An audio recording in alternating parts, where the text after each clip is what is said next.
आपके घर में ठाकुर जी की सेवा विराज रही है तो घर वृंदावन बनना चाहिए। कैसा वृंदावन? बोले प्रिया लाल को लाड लड़ावत सब विधि पूर्ण काम। फिर घर में जो कुछ भी हो वो जैसे पुत्र की इच्छा, पुत्री की इच्छा, पति की इच्छा, पत्नी की इच्छा, दादा की इच्छा, दादी की इच्छा, ये सब तब तक थी जब तक ठाकुर जी नहीं आए। ठाकुर जी के आने के बाद अब उनकी इच्छा, और उनकी इच्छा में सब राजी रहो। ठाकुर जी की इच्छा।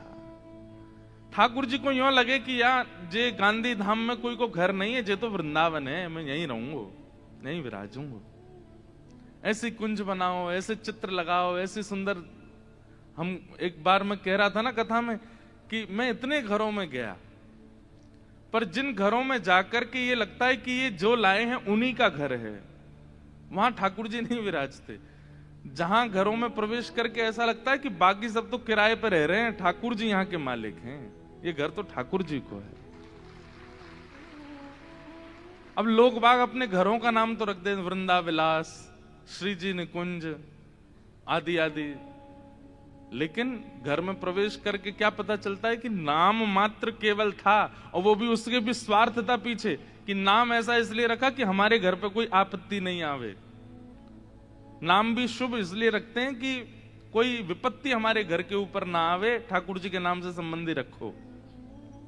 गूगल पे सर्च करते हैं घर का नाम क्या होना चाहिए, बताओ। ऐसे थोड़े। चित्त में यदि कृष्ण प्रेम होगा तो नाम अपने आप निकल के आएगा, और फिर वो घर का निर्माण उसी रूप में होगा कि ठाकुर जी का घर है, ठाकुर जी का भाव है। जिनके नए घर अभी बन रहे हैं, बनने वाले हैं, वो लोग ध्यान से, जिनके बन गए वो तो कुछ नहीं कर सकते। अब क्या तोड़ोगे घर को? लेकिन जिनके बनने वाले हैं, शायद ठाकुर जी उन्हीं के लिए बुलवा रहे हैं हमसे। अगर आपके चित्त में वृंदावन के प्रति, ठाकुर जी के लिए प्रेम है, तो घर का निर्माण, घर का इंटीरियर, घर का सब कुछ ठाकुर जी से संबंधी, और ऐसा लगे कि महाराज आप तो वहां रह रहे हो, घर तो ठाकुर जी का ही है, घर तो उन्हीं का ही है। फिर वही घर वृंदावन हो जाएगा। वहां से कभी प्रियालाल जी नहीं जाएंगे, सदा रहेंगे। कर्मा बाई की कुटिया वृंदावन बन गई है, ठाकुर जी दौड़े दौड़े आते हैं वहां पे। जबकि कर्माबाई नहाती नहीं है, बिना नहाए प्रसादी बना देती है, ठाकुर जी फिर भी आते हैं, क्योंकि उसने अपनी कुटिया को ही वृंदावन निर्माण कर दिया है। मीराबाई जहां जाती हैं वहीं वृंदावन प्रकट कर देती हैं, ठाकुर जी पीछे पीछे चलते हैं। अनुब्रजाम में हम नित्यम पूये ये तन्य रेणु भी। वास्तव में मैं कहा करता हूं कि भक्ति का पथ, लोग पूछते हैं महाराज जी आपकी व्यासपीठ का नाम भक्ति पथ है, इसका मतलब क्या है? मैंने कहा एक ऐसा रास्ता जहां पर आपने ठाकुर जी के पीछे चलना शुरू किया था, लेकिन एक दिन आपने अपनी व्यवहार, अपनी बुद्धि, अपनी योजना, अपने स्वभाव, अपने प्रेम से ऐसी गति पकड़ी कि आप आगे चल रहे हो, ठाकुर जी पीछे पीछे चल रहे हैं। अनुब्रजाम में हम नित्यम, वो भक्ति पथ। आप पीछे ही पड़े रहे ठाकुर जी के जीवन भर, तो आपने भक्ति नहीं करी। आप पीछे पड़े लेकिन कछु दिन बाद ठाकुर जी पीछे चलने लगे, ये भक्ति का स्वरूप है। सूरदास जी के पीछे पीछे ठाकुर जी चलते, कुमन दास जी के पीछे पीछे ठाकुर जी चलते, माधव दास जी के पीछे पीछे, स्वामी श्री हरदास जी के पीछे पीछे ठाकुर जी चलते। हम ठाकुर जी के पीछे चलते हैं।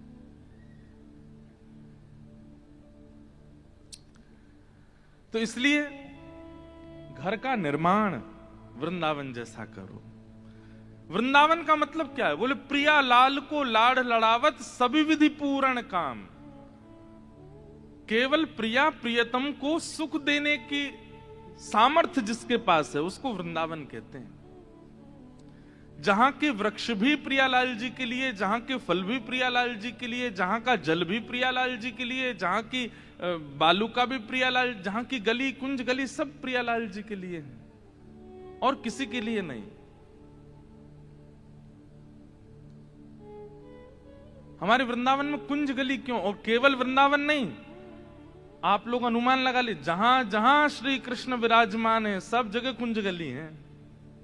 द्वारिका चले जाओ, द्वारिका में केवल मेन रोड बड़ा है, जैसे ही द्वारिका गांव में भीतर जाओगे छोटी छोटी गलियां हैं, छोटे छोटे गली में ही। नाथ द्वार चले जाओ, लाला कौन खो गयो तुम्हारो, बैठ जाओ, स्कूल से आए हैं सीधे, विराज जाओ। अच्छा कहीं स्कूल जा रहे हैं शायद, कोई खो गया भैया इनका, कोई खो गया, मिल जाओ। कोई खो गए हैं आपके? कौन? माता जी खो गए हैं? कहां है भैया इनकी माता जी? हाथ ऊपर करो, देखो ये दिख रहा भैया, कैमरा वाले दिखा दो ने। मतलब छोटे छोटे इनकी खो में तो पता चले, इतने बड़े की खो गई। कौन को लाला है? वो तो नहीं है पीछे?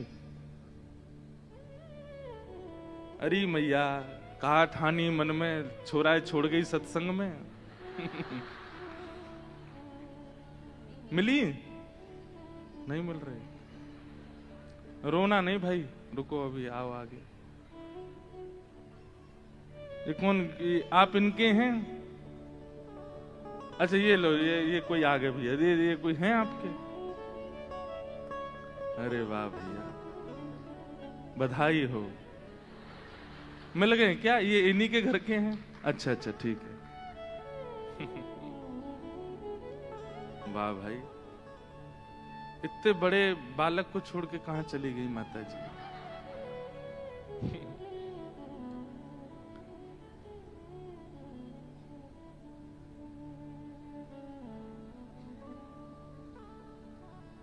मुझे तो रोना सा आ गया उसको देख के यार, ऐसे इतने बड़े को छोड़ के कैसे चली गई माता जी? क्या बता रहा था मैं? कुंज गली। तो वृंदावन की कुंज गली है, सब लोग इधर देखो, अब मिल जाएंगी उनको। तो कहीं भी चले जाओ आप, कुंज गली है। वृंदावन में कुंज गली है, नंदगांव में कुंज गली, द्वारिका में चलो, ब्रज से बाहर नहीं होंगी, नहीं वहां भी है द्वारिका में कुंज गली। नाथ द्वार चले जाओ, वहां भी छोटी छोटी गली। नाथ द्वार से थोड़ा दूर कांकरौली, वहां भी छोटी गली है। और तो और आप राजस्थान के जयपुर में चले जाओ, वहां 3 ठाकुर हैं हमारे, गोविंद देव, गोपीनाथ और मदन मोहन जी, तो अभी करौली चले गए। वहां भी, जयपुर इतना बड़ा शहर, राजस्थान की राजधानी, लेकिन गोविंद देव जी के पास भी चले जाओ तो आसपास गलियां हैं। गोपीनाथ जी तो बिल्कुल गली में ही बैठे हैं। कुछ संकेत समझ में आता है कि दुनिया का व्यक्ति खुली जगह पर रहना चाहे, ठाकुर जी नेक नेक से गली में रहते हैं। ठाकुर जी संकेत करते हैं, बोले हमारो निवास स्थान देख करके ही अनुमान लगा लो, हम ऐसी जगह रहते हैं जहां से एक ही निकल सके, 2 ना आ सके। आप अपने चित्त में संसार की प्रिय वस्तुओं को भी बिठा के रखोगे और हमको भी बिठाओगे तो भैया जाम लग जाएगा। इतनी गली ही रखो चित्त में कि बस मैं ही निकल सकूं। और उसमें भी ठाकुर जी सीधे सीधे तो चलते नहीं है, ललित गति, टेढ़े मेढ़े चलते हैं, तो कहीं टकरा नहीं जाए हाथ पांव। इसलिए इतनी सी गली में भी ठाकुर जी ऐसे टेढ़े मेढ़े होकर के चलते हैं, तो मतलब अकेले ही निकल पाते हैं और कोई नहीं आ सकता उस गली में। प्रेम गली अति सांकरी, तामे 2 ना समाए, एक ही रहते हैं। तो इन गलियों में, कुंज गलियों में रहने का अभिप्राय ठाकुर जी ये संकेत कर रहे हैं कि चित्त में भी स्थान सीमित रखिए। हमने अपने चित्त के स्थानों को इतना रिक्त कर दिया है कि उसमें सब कुछ विराज जाता है। ये गांधीधाम वाले भैया भी चित्त में हैं, अहमदाबाद वाले भैया भी चित्त में, बंबई वाली बहन जी भी चित्त में हैं, गोवा वाले दृश्य भी चित्त में हैं, न्यूजीलैंड भी चित्त में है, ऑस्ट्रेलिया भी चित्त में है, कश्मीर भी चित्त में है, ये बड़ा पाव भी चित्त में है, मिसल पाव भी चित्त में है, पूरन पूरी भी चित्त में है, फाफड़ा, जलेबी, खाकड़ा सब चित्त में है। ठाकुर जी कह रहे हैं फिर इतनी भीड़ के संग तुमने मैं और बैठा लिया हूं। ठाकुर जी कहते हैं भाई मेरी व्यवस्था तो ऐसी है कि मैं टेढ़ो मेढ़ो चलूं, उछल कूद कर तो चलूं, और मुंह को सीमित जगह ही चाहिए, वहां में और कोई आवेगा तो मैं नहीं आऊंगा। इसलिए ठाकुर जी कुंज गली से संकेत करते हैं कि अपने चित्त में केवल मोह विराजमान करो, और या फिर ऐसा संकेत समझो कि मैं आ गया तो कोई और नहीं आ पाएगा यहां पे। इसलिए भैया घर को वृंदावन बनाओ, चित्त को वृंदावन बनाओ, स्वभाव को वृंदावन बनाओ। वृंदावन मतलब जो केवल और केवल प्रियालाल जी के सुख के लिए विराजमान, और कोई चित्त में भावना नहीं है, ऐसा श्री वृंदावन। हेरी मेरो वृंदावन सुख धाम, हेरी मेरो वृंदावन सुख।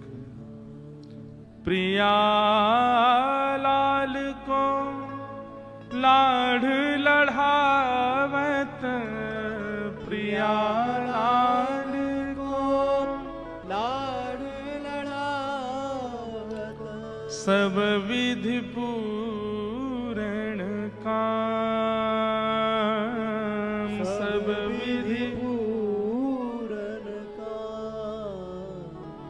हेरि मेरो वृंदावन सुख धाम, हेरि मेरो वृंदावन सुख धाम। ऐसा वृंदावन। तो इन 4 दिवसीय जो ये ब्रज विलास का आप भाव सुन रहे थे, ये सब जगह नहीं कहा जाता। कोई मुझे बोल रहे थे, महाराज जी आप और कथाओं में बड़ी ज्ञान की भी चर्चा करते हैं, अन्य अन्य भक्तों की स्तुतियों की, इस बार आपने यहां नहीं। ये भागवत जी थोड़ी हुई है भैया, भागवत जी में वो सब चर्चाएं होती हैं। यहां तो ये भागवत जी श्रवण करने के बाद का विषय हम सुन रहे थे। भक्ति ज्ञान वैराग्य चित्त में स्थित हो गया, चित्त बिल्कुल पवित्र हो गया। अब प्रियालाल जी की नित्य लीला का दर्शन, और ये लीलाएं आपके लिए नहीं की हैं ठाकुर जी ने, मेरे लिए नहीं की हैं, ये अपने लिए की हैं। ये वो लीलाएं हैं जो ठाकुर जी अपने सुख के लिए करते हैं, अपने आनंद के लिए करते हैं। वो परमात्मा है, वो परब्रह्म है, उनको करने की आवश्यकता नहीं, ये उनकी निज केली है। इसका बखान इन मंचों से भी नहीं होना चाहिए। मैं बहुत कम करता हूं, साल में 1-2 बार 3 बार। अब इसके बाद लंबे समय तक ब्रज विलास नहीं होगा, वो केवल कथा होगी, भक्ति मार्ग की चर्चाएं ज्यादा चलेंगी, क्योंकि ये ठाकुर जी का निज विलास है। अब भाई दफ्तर में व्यक्ति ऑफिसर बन करके आता है, ऑफिस का मालिक हेड बन के आता है, पर घर में तो वो निज के लिए करता है ना, वो निज भाव से रहता है। अब कोई उसकी निज बातों को ऑफिस में आकर के बता दे तो एक आध बार अच्छी लगती है, बार बार नहीं। इसलिए ये निज के लिए है। आप लोग सौभाग्यशाली हैं कि आप सुन रहे हैं इन भावों को, पर इन भावों में कदापि सांसारी भावना मत ले आइएगा। बस हम बहुत डर डर के सुनाते हैं भाव, कई भाव तो सुनाते ही नहीं है कि कहीं किसी के चित्त में संसारी भावना नहीं आ जाए, कहीं किसी के चित्त में ये नहीं आ जाए अरे वृंदावन कृष्णचंद्र तो ऐसे छलियां हैं, ऐसे हैं, ऐसे हैं। ये बात आप नहीं कह सकते। आप तो बस सुनिए, चित्त में धारण कीजिए, और कहो तो भूल जाइए, चले जाओ, बस थोड़ी देर का सुख लीजिए। बस उसके प्रति कोई दुर्भाव अगर आपके चित्त में आ गया, दंड हमको लगेगा, तुमने क्यों सुनाई। इसलिए इन वार्ताओं को सुन लीजिए। और ये गांधी धाम में हुआ इसलिए कह रहे हैं, कहीं जैसे नासिक में कथा हुई वहां कहते हैं, गिरिराज जी में हुई वहां कहते हैं, और सब जगह ये सब भाव प्रकट नहीं करते। जहां लगता है कि योग्यता है, गांधी धाम में क्योंकि वृंदावन रसामृत पद प्रकट हुआ, इसलिए गांधी धाम में व्रज भाव ज्यादा प्रकट करते हैं। इसलिए इन सब भावों से चित्त को वृंदावन बनाने का प्रयास कीजिएगा, कोई दुर्भावना चित्त में मत ले आइएगा। तो पूर्णमासी आई है नंदगाम, कल हम लोग सुन रहे थे। भगवान के सब सखा कहने लगे, बोले लाला हमारा ब्याह है जाएगो, न चर्चा कर ले। लेकिन पूर्णमासी आई ठाकुर जी से आके बोली, लाला चल बरसाने, तेरो ब्याह कराए दूंगे। इतने में ही ठाकुर जी के सखा बोले हम भी चलेंगे संग में। बोले तुम नहीं जाओगे, हमारे बिना चलो जाए तो। लाला बोल दे, या तो सखान के संग जाऊंगा नहीं तो नहीं जाऊंगा। पूर्णमासी खड़ी है, लाला बरसानी चलेगो? सोई ठाकुर जी बोले हाँ मैं तो चलूंगा। और ये सखा इन्हें रहने दो भले यहीं पर, मैं अकेलो चल दूंगा। सखा बोले अरे लाला तेने सबरी हमारी यारी दोस्ती सब नष्ट कर दी है, नेक में हामी भर दी। बोले तुम तो बूढ़े है गए, तुम्हारा तो ब्याह भयो नहीं, मैं तो कर लूंगा अपनो, मैं तो जाऊंगा। लाला ऐसे मत करे, हम ले चल संग में। कैसे सखा है ठाकुर जी के, पहले तो ठाकुर जी पे इतना भरोसा कर लेते हैं कि हमारे बिना कहीं जाएगा नहीं, ठाकुर जी उन्हीं को छोड़ देते हैं। इतने में ठाकुर जी पूर्णमासी की तरफ चले गए और जाके बोले तुम में तो कोई एक चलेगो मेरे संग। बोले क्यों एक क्यों चलेगो? अरे ससुराल है, कल को हमारी ससुराल बन जाएगो बरसानो, और तुम सबरे ऐसे ऐसे काम करो, तुमने ले जाके मैं नाक कटवाऊंगा अपनी, कोई एक चलो। मधुमंगल मन सुखा तन सुखा धन सुखा ठाकुर जी के। अच्छा इनके नाम हो सकता है कुछ और हो, ये नाम तो ठाकुर जी ने रखे हैं।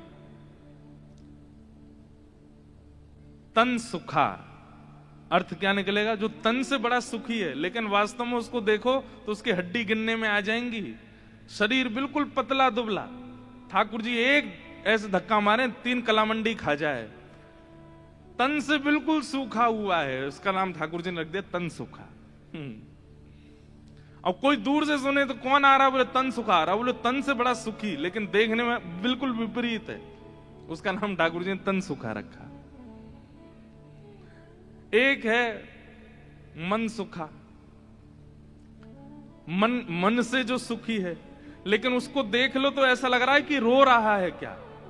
वाते ठाकुर जी जब पहली बार मिले तो ठाकुर जी बोले अरे तू रो काई को रोए? बोले रो ना रो, मेरो चेहरा ही ऐसा है। ठाकुर जी अरे तू तो मन सुखा, भैया को नाम मन सुखा रख दो। एक आयो, वो 4 दिन एक ही कपड़ा ने पहने, 5-5 दिन तक एक ही कपड़ा ने पहने, ना नहावे ना धोवे। अरे तू कपड़ा ने काई गुना बदल, एक ही कपड़ा में सबरे दिना ने कार दे। बोले लाला धोवे पड़ेंगे, श्रम है जाएगो, बड़ी मेहनत होगी। ठाकुर जी बोले ऐसा कंजूस है, धन खर्च ना करो, या को नाम धन सुखा। तन सुखा मन सुखा धन सुखा। ये ठाकुर जी के सखा हैं। तो एक सखा को ठाकुर जी संग ले गए। अब कल हमने एक लीला सुनी थी कि ठाकुर जी जोगी बन करके गए और किशोरी जी से मिल, ऐसे ठाकुर जी अनेक रूप बना बना करके गए हैं पहले। ये तो हम सीधे अब ठाकुर जी के विवाह के लिए अपने आप को दिखावे जा रहे हैं बरसाने यहां पर। इससे पहले बहुत लीलाएं हो चुकी हैं। एक लीला और आती है कि एक बार ठाकुर जी श्यामा सखी बन करके गए। श्यामा सखी कैसे? ठाकुर जी ये विचार करके गए मैं जाके किशोरी जी के मन की देख के तो आऊं, ये मेरे सामने तो प्रिय प्रिय बोले मोए, मेरे बिना ये मोए मेरे बारे में कहा बोले, मैं एक बार सुन के तो आऊं। तो ये पूर्णमासी वाली लीला से पहले एक बार और बहुत बार ठाकुर जी बरसाने जा चुके हैं। एक बार ठाकुर जी श्यामा सखी बन के गए। कैसी सखी? नीचे लहंगा पहनो है, ऊपर चुनरी पहनी, बिल्कुल यहाँ तक पूरी चुनरी लगा ली है, हाथन में बढ़िया चूड़ी पहनी है, कानन में कुंडल पहने हैं, क्षुद्र घंटे का यशोदा मैया ने पहनाई, वहां में छोटी छोटी घंटी लग रही है, वह को कौंधनी बना करके कमर में पहनी है, पामन में पाजेब पहनी। ठाकुर जी गए श्यामा सखी बन करके किशोरी जी के पास, बरसाने में प्रवेश कियो।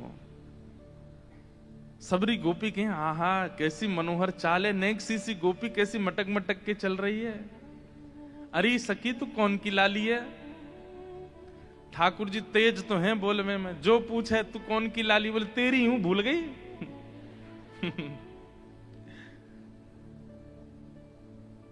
अरे बड़ी चपड़ चपड़ बोला है। पहुंच गए ठाकुर जी बरसाने। बरसाने में द्वार पर जाकर के सखीन से बोले मुझको भीतर जान दो। सखी बोली कौन हो तुम? बोली मैं श्यामा सखी हूं। कहां ते आई हो? बोले पास के गांव नंद गांव ते आई हूं, और मुझ किशोरी जी ते बहुत जरूरी बात करनी है, मुझको मिलवाओ। एफ ले लो भैया।